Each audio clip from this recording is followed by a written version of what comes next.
السلام علیکم ورحمۃ اللہ وبرکاتہ۔ عزیز طلباء اور طالبات، آج کے سیکنڈ پی یو سی کی عربی کی کلاس میں آپ کا استقبال کیا جاتا ہے۔ آج ہم لوگ سب سے پہلے سیکنڈ پی یو سی کی عربی کی کتاب کا پہلا سبق پڑھیں گے، جس کا عنوان ہے القرآن الکریم۔ یہ درس نمبر 1 ہے، جس کا عنوان ہے القرآن الکریم۔ اور عزیز ساتھیوں، آپ لوگوں کو معلوم ہے قرآن مجید یہ اللہ تعالیٰ کی کتاب ہے، اور اس سلسلے میں آپ کو بنیادی باتیں بہت کچھ معلوم ہے، مگر آپ کی معلومات سے ہٹ کر بھی یہاں پر بہت سے آپ کو معلومات دی جائیں گی۔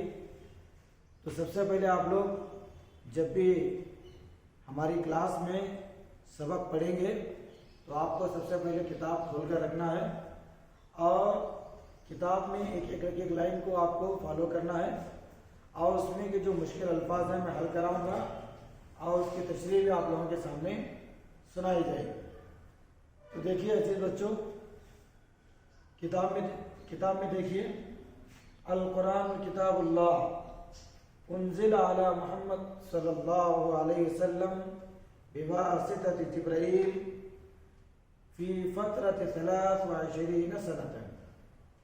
القرآن کلام اللہ، قرآن اللہ تعالیٰ کا کلام ہے، یعنی اللہ تعالیٰ نے نبی کریم صلی اللہ علیہ وسلم سے جو بات کی، اللہ تعالیٰ نبی کریم صلی اللہ علیہ وسلم سے جو گفتگو کیا، اسی کو قرآن کہا جاتا ہے۔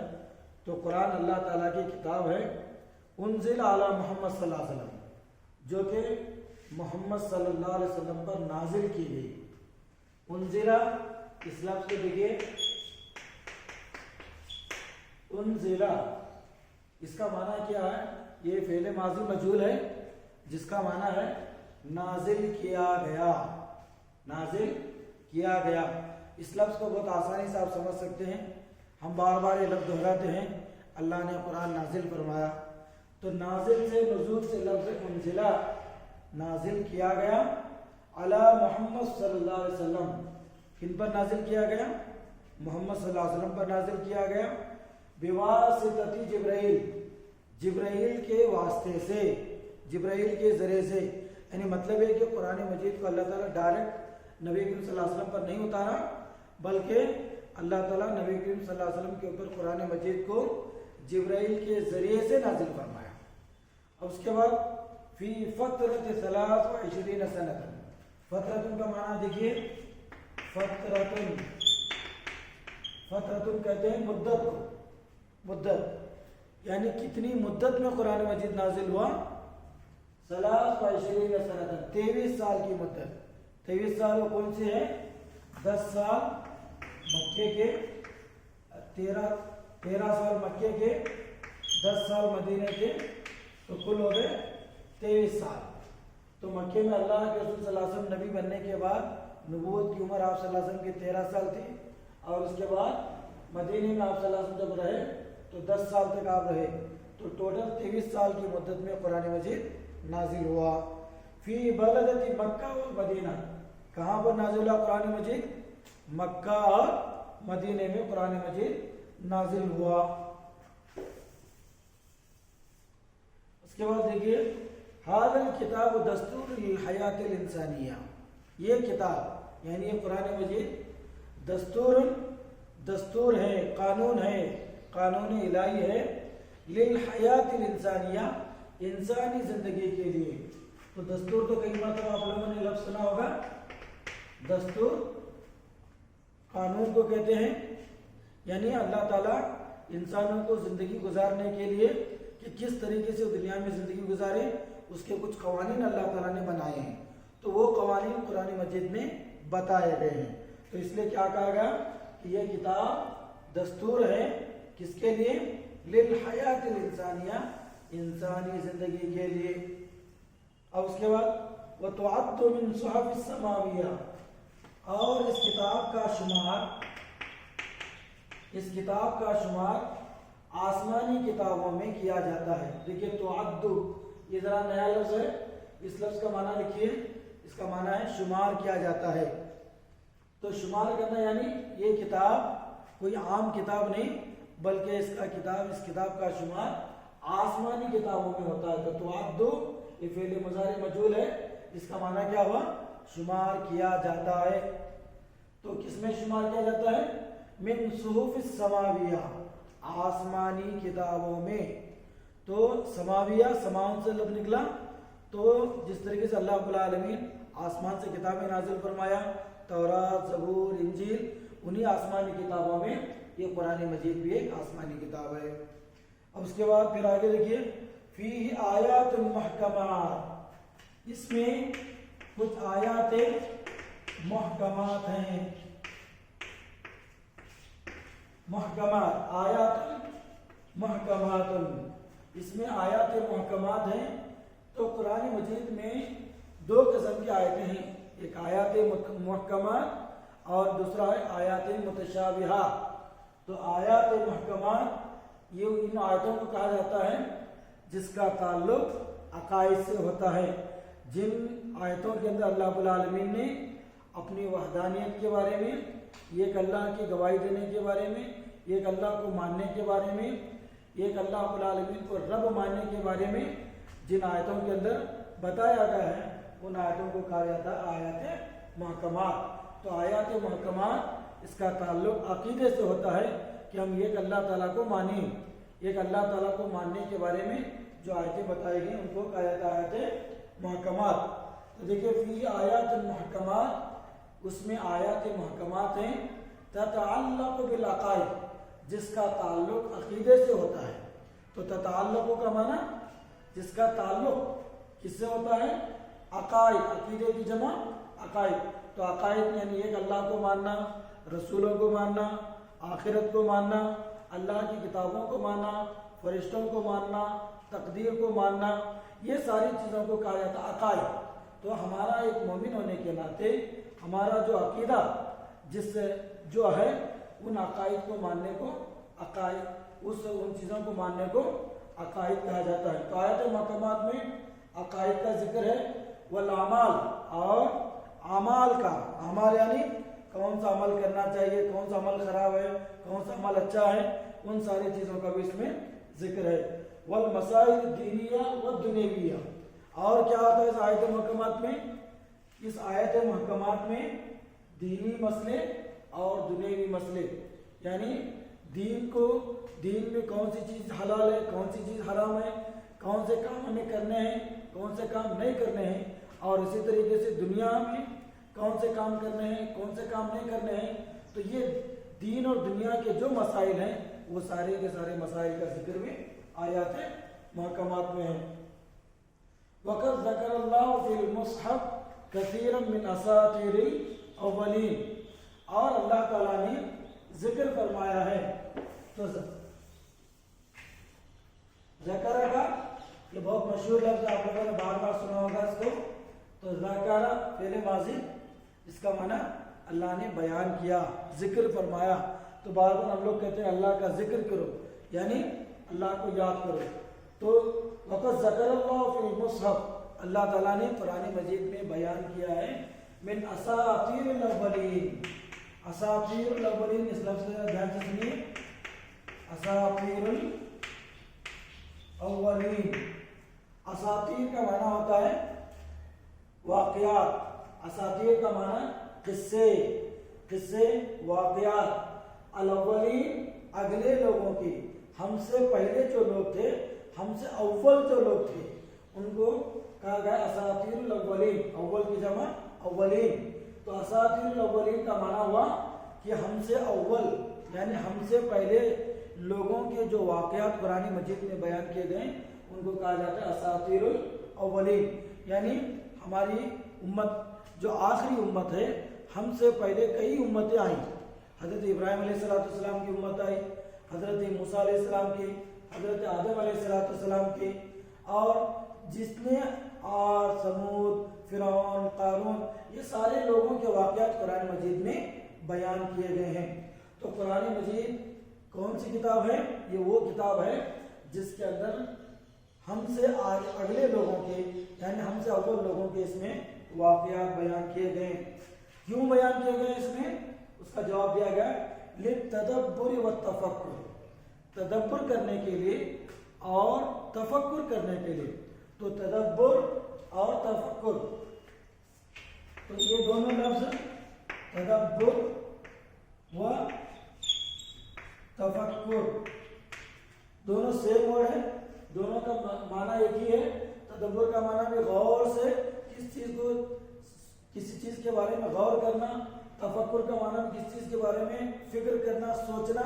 تو تدبر اور تفکر کرنے کے لیے اللہ رب العالمین نے اساطیر الاولین کے واقعات بیان کیے۔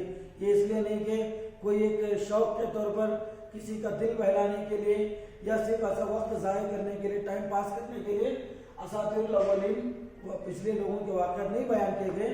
اللہ نے اس لیے بیان کیا کہ تم غور کرو، اگر تم بھی فرعون کی طرح کرو گے، اگر تم بھی عاد و سمود کی طرح کرو گے تو تمہارا بھی یہ حشر ہوگا۔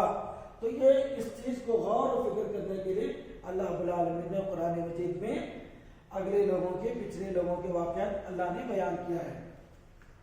وَبَشَّرَ الْمُؤْمِنِينَ بِالْجَنَّةِ، اور قرآن مجید کے بارے میں اللہ نے کہا کہ اللہ رب العالمین نے مومنوں کو خوشخبری دی ہے۔ تو بشرہ کا معنی آتا ہے خوشخبری دینا، گڈ نیوز دینا، بشارت دینا۔ تو یہ فعل ماضی ہے، بشر المؤمنین، اللہ تعالیٰ نے مومنوں کو بشارت دی ہے، خوشخبری دی ہے۔ کس بات کی بشارت دی ہے؟ بالجنہ، جنت کی۔ یعنی اللہ رب العالمین نے ایمان والوں کے تعلق سے اللہ نے بیان فرمایا کہ جو لوگ ایمان لاتے ہیں اور عمل کرتے ہیں، نیک اعمال کرتے ہیں، ان کو جنت ملے گی۔ جنت ایک اتنی بڑی نعمت ہے، جنت اتنی ایک عالیشان اللہ تعالیٰ کی ایک بہت بڑی نعمت ہے۔ تم کو اس میں ایسا ملے گا، جنت کے اندر ایسی نعمتیں ملے گی۔ تو یہ ساری خوشخبری اللہ تعالیٰ نے قرآن مجید میں بیان کی۔ وَأَنذَرَ الْكَافِرِينَ بِعَذَابٍ أَلِيمٍ، تو دیکھیے بشر کا اپوزٹ آیا پر انذر۔ بشر کا معنی خوشخبری دینا، انذر کا معنی ڈرانا، انذر کا معنی ڈرایا اللہ رب العالمین نے۔ تو یہ بھی فعل ماضی ہے اور یہ بھی فعل ماضی ہے۔ اور اللہ تعالیٰ نے ڈرایا الکافرین، کافروں کو، بعذاب علیم، دردناک عذاب کے بارے میں۔ عذاب علیم، دردناک عذاب۔ علیم یہ حمزے سے ہے، علیم کو جو حمزے سے لکھا جاتا ہے اس کا معنی دردناک، یعنی پینفل عذاب۔ یعنی کل قیامت کے دن ان کافروں کو جو دنیا میں ایک اللہ کو نہیں مانتے تھے، ایک اللہ کی عبادت نہیں کرتے تھے، ویسے کافروں کو پینفل عذاب دیا جائے گا، عذاب علیم۔ تو ہم نے پہلا پیراگراف پڑھا، تو پہلے پیراگراف میں آپ کے سامنے جو باتیں آئیں کہ قرآن مجید اللہ تعالیٰ کی کتاب ہے جس کو اللہ تعالیٰ حضرت جبرائیل کے واسطے سے نبی کریم صلی اللہ علیہ وسلم پر نازل فرمایا، اور یہ 23 سال کی مدت میں مکمل ہوا، اور یہ مکہ اور مدینہ کے اندر اس قرآن مجید کو نازل کیا گیا۔ اور پھر آگے آپ نے سنا کہ کتاب دستور الہی ہے انسانی زندگی کو گزارنے کے لیے، اور اس کتاب کا شمار آسمانی کتابوں میں ہوتا ہے۔ اور پھر اللہ نے بیان کیا کہ اس کتاب میں اساطیر الاولین، اگلے لوگوں کے، ہم سے اول لوگوں کے واقعات بیان کیے گئے تاکہ لوگ غور و فکر کر سکیں۔ اور اس قرآن مجید میں مومنوں کو جنت کی بشارت دی گئی ہے اور کافروں کو دردناک عذاب سے ڈرایا گیا ہے۔ تو یہ پہلا پیراگراف تھا جو آپ نے پڑھا۔ اب اس کے بعد دوسرا پیراگراف دیکھیے۔